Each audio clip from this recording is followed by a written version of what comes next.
Senshi saw that all the injuries that he had inflicted on Nomu were long gone. "Oh shit," Senshi said in his head before the Nomu grabbed him by the head and slammed it onto the ground. Kaboom! The ground shook from Nomu's mighty attack, but that was not the end of the creature's revenge. He raised both of its fists and slammed it down on the ground. Boom boom boom boom. Stop, Izuku cried. Boom. Boom boom boom boom boom boom boom. Stop, Izuku cried louder than before. Boom boom boom boom boom boom boom boom boom. Boom boom boom boom boom boom. Stop it, Izuku's voice was finally heard. Boom! When the Nomu was done, Senshi was a bloody mess on the floor. Blood covered most of his head and his body was destroyed to the point where Senshi couldn't move. Shigaraki grinned at this sight. Clap clap clap. Shigaraki clapped using the palm of his hands. Well done Nomu. I knew you were strong, Shigaraki said. All Might truly has no chance against you. Oi Oni, stop playing with those kids and come over here. The 1A students had all watched the beat-down Senshi had and stopped fighting Oni. The injured samurai made his way to his allies. He had bruises and cuts everywhere, and yet, he was still standing and walking perfectly fine. Christ, son of a bitch, Oni said. As he made his way towards Shigaraki, he stopped by a fallen villain and picked up their handgun. This shit was not worth it. Let's just kill them all now and get out of here. As much as I hate you, I had to agree with you, Shigaraki said. Nomu. Nomu instinctively picked up Senshi by the head. The man's blood spilled on the floor. The man was unconscious since he wasn't fighting back. Oni, will you do the honors? Shigaraki asked. With pleasure, Oni said. He placed the tip of the gun against Senshi's head. Hold on, Bakugo cried out. His voice gained the attention of both the villains and the students. The blonde teenager made his way towards the front. When he passed Midoriya, Bakugo whispered, Stay calm, let me handle this. What do you want? Shigaraki asked. I'll have you know that after him you're all next. That's fine, Bakugo replied. Though I'm curious about something. Both he and that creature have multiple quirks. Bakugo pointed to both Oni and the Nomu. So what's your point? I'm saying those quirks came from somewhere, right? So tell me, who gave you those quirks? Bakugo asked. Immediately Shigaraki gave the order, kill him. Oni pointed his gun right at Bakugo, shocking the students. However, before he pulled the trigger, someone stopped him. What? Senshi was grabbing Ona's arm and with a simple twist, broke the samurai's arm. H. Oni cried out in pain. Nomu responded by smashing Senshi's face onto the concrete floor. The creature then grabbed Senshi's right arm and broke it with ease. Crack, I thought he was unconscious, Shigaraki said. It looks like the king is tougher than we thought, Kurogiri responded. You're damn right, Senshi said. His voice surprised the villains and sent shivers down their spine. You think killing me is going to do you anything good? Let me tell you one thing, you brats. My death would bring more pain to you and your master. Shoot me as much you want. Hell has enough room for all of us. I changed my mind, kill him first, Shigaraki said as he pointed to Senshi. Ona's arm snapped back into place and he pointed his gun right at Senshi's head. Any last words from the king of fighting? Well, this is it, no getting out of this one. Only a few regrets really. I wished I had spent more time with Hageshi. Maybe even marry her. I wanted to know who my mother was. I wanted Renzo to get a better life. I wanted to meet my dad one last time. And I wanted to spend more time with Yagi. Yet, that's still not my biggest regret. Senshi desperately moved his head and turned his gaze to Izuku Midoriya. The boy was crying. He was both scared and horrified at what was going to happen. Using the last of his strength, Senshi smiled. "Thank you, Midoriya." Right before Oni pulled the trigger, someone appeared. Boom! The doors of the USJ were blown wide open. From the smoke, a certain man appeared. "Fear not. For I am here." 397 Chapter 21. The End of Horror. N. The last of the USJ and the next battle. Tap. Tap tap tap. Yagi Toshinori, also known as the Great Hero All Might, tapped furiously on the coffee table. He had been given a huge chunk of free time, but he didn't know what to do with it. He wanted to call Inko, but she was busy with work. He was thinking about calling Senshi for lunch, but he was also working. Midoriya was also doing schoolwork, so Yagi couldn't get him. There were also Yagi's new co-workers, but they were new to him and he was really shy. Luckily for the hero, someone came. "It is I, the principal," the principal said with an upbeat voice. The rat, dog, mouse, bear thing came into the room and climbed onto the couch.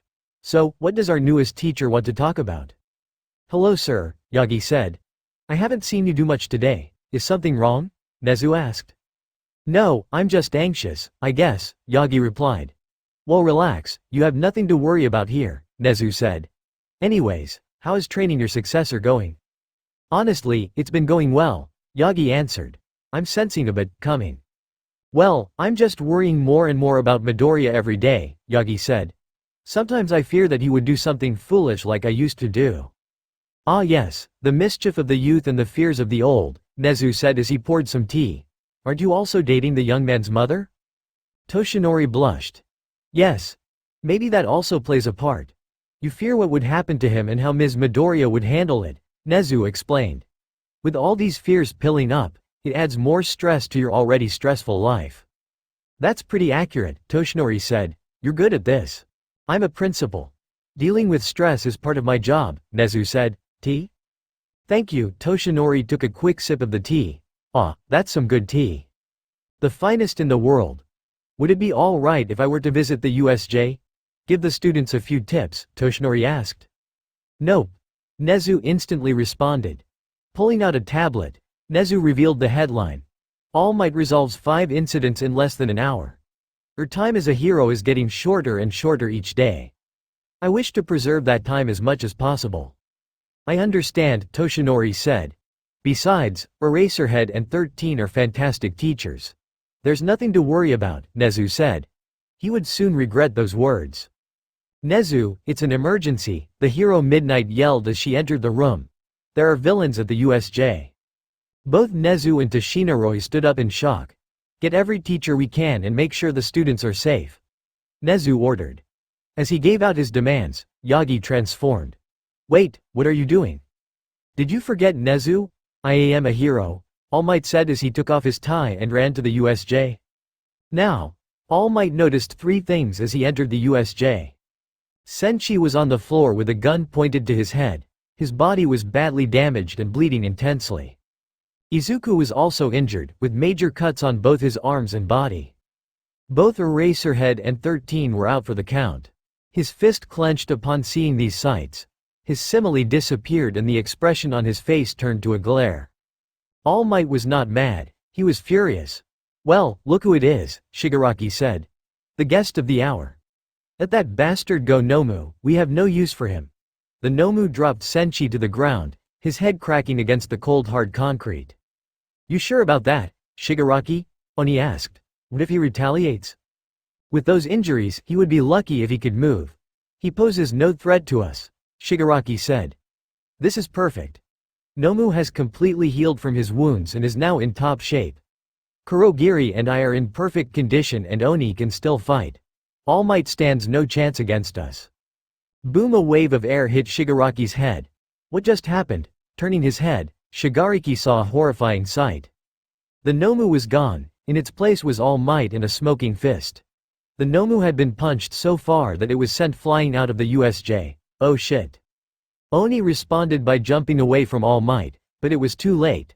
All Might responded by unleashing a massive right kick at the samurai. "Motherfucker." Kaboom! Oni was launched outside of the USJ. The powerful kick destroyed every bone in his body as well as destroying most of his internal system. Once his body broke through the wall of the USJ, it stumbled like a rag doll crashing into the ground until it hit a tree, ending his pain. After all that, Oni was now miles away from the USJ. Shigaraki trembled in horror. His two best soldiers were destroyed by one hit each. They had thought they were able to defeat All Might. They had thought they were strong enough to kill him. They were wrong. "Kurogiri, run!" Shigaraki yelled. The Mist Man warped himself and Shigaraki before disappearing off the face of the earth. After a long and lengthy struggle, it was all over. The nightmare known as the USJ was over. Paramedics and heroes came as soon as they could. Each student was thoroughly examined. Luckily, only Toga and Izuku had to go to the hospital. The teachers, Eraserhead and 13, were also taken to the hospital. Their injuries far too serious to ignore. All Might was perfectly fine, although only his closet associates knew that was a lie. Shinyu Senshi had to be taken to the emergency room. His wounds were possibly life-threatening. After many difficult hours, Senshi's life was stable. Despite all of this, the heroes won. The majority of the villains were captured and successfully arrested, including the Nomu. The only exceptions were Kurogiri, Shigaraki, and Oni. However, many people questioned the heroes' victory. It was a beacon for heroes everywhere. A place of safety and security. Yet, one group was able to shatter that image. But the real horrors had yet to be seen. "Master, I'm sorry," Shigaraki said. He and Kurogiri had finally come home after the lengthy battle. All Might was too damn strong. He defeated both Nomu and Oni with one attack. It was all a failure. "Relax, Shigaraki," All For One said through his monitor. "The path of success is paved with failure. Don't let this one incident stop you. Although, I am surprised by All Might. I never imagined he could still have all that strength left. Speaking of which, where's Oni?" "Coming right up," Kurogiri said. With a quick display of power, Kurogiri summoned Oni, whose body was still broken. "Take him to the doctor. It seems like we might have some use for him," All For One said. Shigaraki was about to leave when something tugged at his pants. Looking down, he saw it was Oni, who could barely move. "You bastard. You're a shit leader who led us to doom. Everything failed because of you," Oni yelled. Now, we know." "Shut up." All For One didn't expect to be interrupted. "You knew how inexperienced this NEET is. Yet you gave him such an important assignment. Why? Have your injuries made you brain dead?" "You talk big for a guy who nearly lost to Izuku Midoriya," Shigaraki replied. A wave of cold air filled the room. "Explain?" All For One asked. Izuku Midoriya was one of the students there. Oni fought him. It was a close match. Oni won by gravely injuring Izuku, Shigaraki explained. "Oni, didn't I tell you to make sure Izuku stayed out of UA?" All For One asked. "And didn't you say that Izuku would never be a hero?" Oni was silent. Even his rude, crude nature could do nothing against the mighty All For One. "Shigaraki, kill him." With a single tap of all 5 fingers, the samurai disintegrated into ash. "I always hated that guy," Shigaraki said. Shigaraki then walked out of the room. "I want to be left alone." "Well, it looks like Specimen 4 was a failure," Kurogiri said. "Luckily, the doctor still has Specimen 2. "True. By the way, Kurogiri, do you have information about illusion quirks?" All For One asked. "None at the moment, but I will take note," Kurogiri replied. "Good. Lay low for now and please be kind to young Shigaraki. The first failure is often the hardest to deal with," All For One said. He then disconnected and was left alone with his thoughts. "Izuku has a quirk, but how? Only me and, no. The area around All For One was destroyed, as if a god had laid punishment. "It's been too long, but it looks like I have to face my family again." Breaking news. UA has been attacked by a group of villains, the news tower broadcasted. Many people turned their attention to the many news stations covering this topic, including one particular man.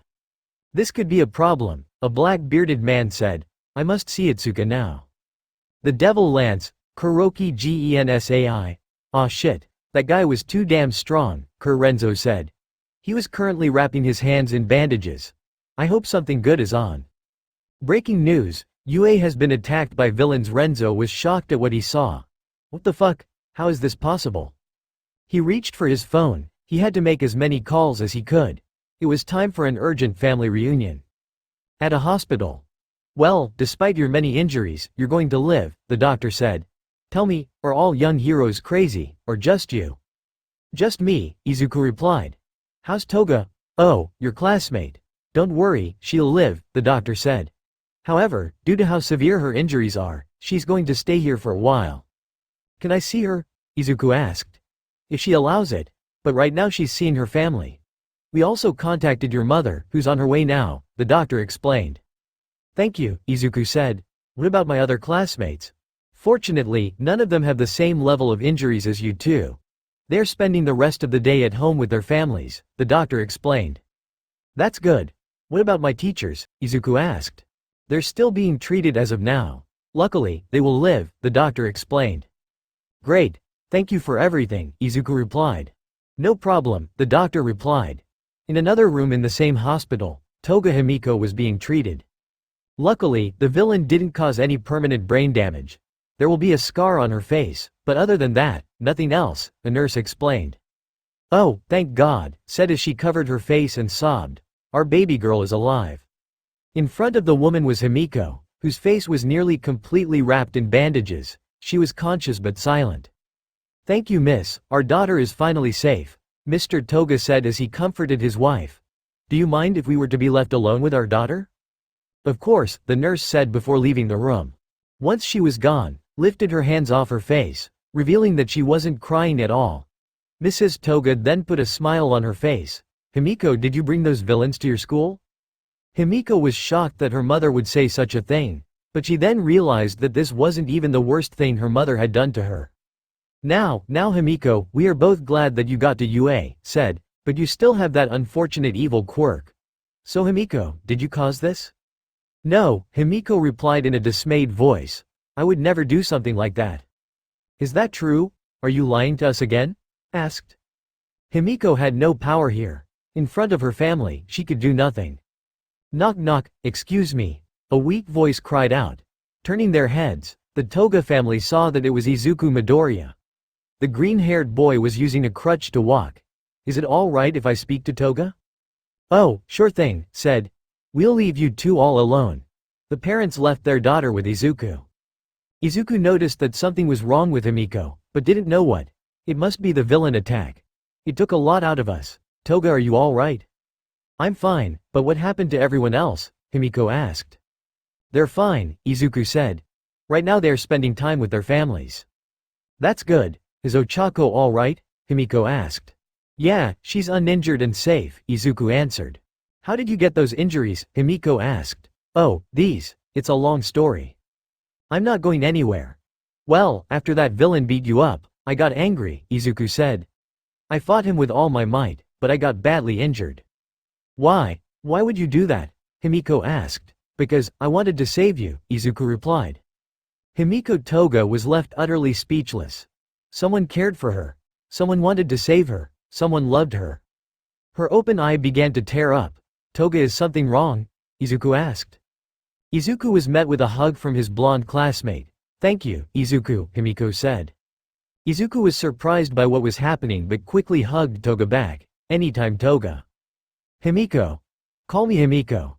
The two stayed that way for a while. Izuku, would you like to go on a date with me? Izuku was so shocked by the sudden question that he nearly fell off his chair. However, he soon gained composure and sat right back up. I'm sorry, can you please repeat that? Can you go out? Just you and me alone, Toga asked. Please? Sure, Izuku replied. What would you like to do? I'm getting out this weekend. You can pick me up and we can watch a movie or have ice cream, Toga explained. That sounds nice, Izuku said. Let's do it too, Himiko. Himiko showed him a massive simile before hugging him again. Thank you, Izuku. The act even made Izuku smile. As he left the room, Izuku had one thing on his mind. Oh my god, a girl asked me out. A girl asked me out. You know, it's a miracle you're still alive, a doctor said. If it was anyone else, they would have died. Yeah, my life is full of miracles, Shinyu Senshi said. His head was covered in bandages. I would recommend taking it easy for at least a month. That means no fighting, no dangerous trips, nothing. If you try anything exciting, your brain could suffer permanent damage, the doctor explained. Okay, I get it. Senshi turned his head towards the window. Hey doc, Does anyone know that I'm here? Well, we contacted your girlfriend. She said she'll be here as fast as she can, the doctor replied. Senshi smiled. That's her all right. Hey doc, can I be left alone for a while? Sure, just don't do anything stupid, the doctor said before he left. Senshi continued to look out the window. It's a beautiful day today. Blood dripped out of his mouth. 7 more months. That's all I have left. Izuku, his mother cried as she crushed her son in a hug. Oh, my baby, I was so scared when I heard the news. Mom, I can't breathe, Izuku said. His mother released him, only to bring him back for another hug. I was so scared when I heard the news, Inko said. I'm so glad you're safe. Thank you Mom, Izuku replied. Inko, you should let young Midoriya go, Toshinori said. His injuries need to heal. You're right, Inko let go of her son. Only to then Toshinori. Thank you for saving Izuku. Toshinori was surprised by how warm and engulfing Inko's hug was. It was nothing. Izuku is my successor, I had to save him. Still, thank you from the bottom of my heart, Inko said. All Might, what's going to happen to the school? Izuku asked. Don't worry, they cancelled school tomorrow. You have nothing to worry about, Toshinori explained. Neat, Izuku replied. What about the villains? Unfortunately, it's a professionals-only situation for now. No one can know besides heroes and police, Toshinori explained. Sorry, Izuku, it wasn't my decision. It's okay, Izuku replied. You're just doing your job, All Might. I still don't understand why they would do something like that, Inko said. What's so important that they had to hide from family? Well, I'm sure most parents wouldn't want their child's experiences to be leaked online. That, and the police want to make sure they knew everything before making a public statement, Toshinori explained. It's like what happened with my quirk and injury. Okay, but I still don't like this, Inko said. I know, but we have to bear it, Toshinori said. I just realized, there's someone I have to see. You wouldn't mind if I check upon him? No, go ahead, Inko replied. I'm sure he would be delighted with your presence. Thanks, Toshinori said before he left the room. After taking a few floors and turning a few corners, Toshinori reached the room he was looking for. Knock knock, come in, Senshi replied. Opening up the door, Toshinori saw one of the strangest things in his life. Hageshi Dageki was spoon-feeding her boyfriend. Here comes the choo-choo train, choo-choo. Come on Hageshi, I'm not that young, Senshi said. His girlfriend ignored him and kept putting food in his mouth. Excuse me, Toshinori said. I hope I'm not interrupting something. Oh, not at all. Please come in, Senshi said. Well, I believe we should do it alone, Toshinori said. Okay, I get it, Hageshi said. Stay safe. When she left the room, an air of tension filled the room. So, that Nomu had more than one quirk. You know what that means, right? We don't know if that's true, Toshinori said. This could be the work of someone else. Doubt it, Senshi replied. Who else has the funds and the power to stage such an attack? Stop, Toshinori was clenching his fists. He shouldn't be alive. Senshi saw that he was touching a bad subject. I'm sorry. Hey, we won at least. That's a good thing. Right, but some got away and that's what's important. Toshinori took a seat. The fact the villains got into the school and got away is what reporters are going to say. Even if one escaped, our credibility has fallen. Damn reporters. They're more like vultures than newsgivers, Senshi said. That and we have a special event coming up, Toshinori said. And we got someone to help us. Really, who is it? Toshinori said who it was, which caused Senshi to crack a simile. You're getting him. Now that's a good idea. I hope you understand the importance of this meeting, Principal Nezu said. Especially with recent events. With him were all the hero teachers and staff. They were all needed for this important meeting. Oh, I understand, a certain man said. But I will give you time to explain. Thank you. As you know, a group of villains called the League of Villains has risen and has declared war on us. However, we know next to nothing about them. Luckily, your agency is one of the best information agencies in the world. We need your help. Can you help us? Sure, Nikarbi said. The number 7 hero in the world, the Thai god of War, Narb. Though I would need something to gain from it. No offense, but I run an agency, and I need to pay my employees, Nikarbi said. We'll do it, Nezu said. Are we sure? Midnight asked. We can turn to other hero agencies. No, it has to be him, Cementos said. No other hero in the world has as many connections and information as the man standing before us. Thank you for the compliment, Cementos, Nikarbi replied. And take it easy, Mrs. Midnight, there's a simple way to pay me without the use of money. We're listening, Nezu said. Nikarbi smiled. There's a certain event coming up. The next day, almost all of the Class 1A students were in class, the exception being Toga, who was still in the hospital. The students were silent. It had been a rough week for them all. They didn't want to talk about their feelings, so they waited until the substitute teacher would arrive. Shockingly, they didn't have a sub. Good morning, class, Aizawa said as he entered the room. His entire face was covered in bandages. Aizawa-sensei. The whole class was shocked by his appearance. Morning, class, Eraserhead replied. Aizawa-sensei, is it okay for you to be here? Suyu Asui asked. As long as I'm not doing anything physical, I'm good, Aizawa replied. Besides, we have a bigger threat to deal with. Something no one villain can stop. Oh no, Izuku said. Oh yes, Bakugo grinned. The UA Sports Festival is coming, Aizawa said. And for the first time in history, we're inviting another school to participate.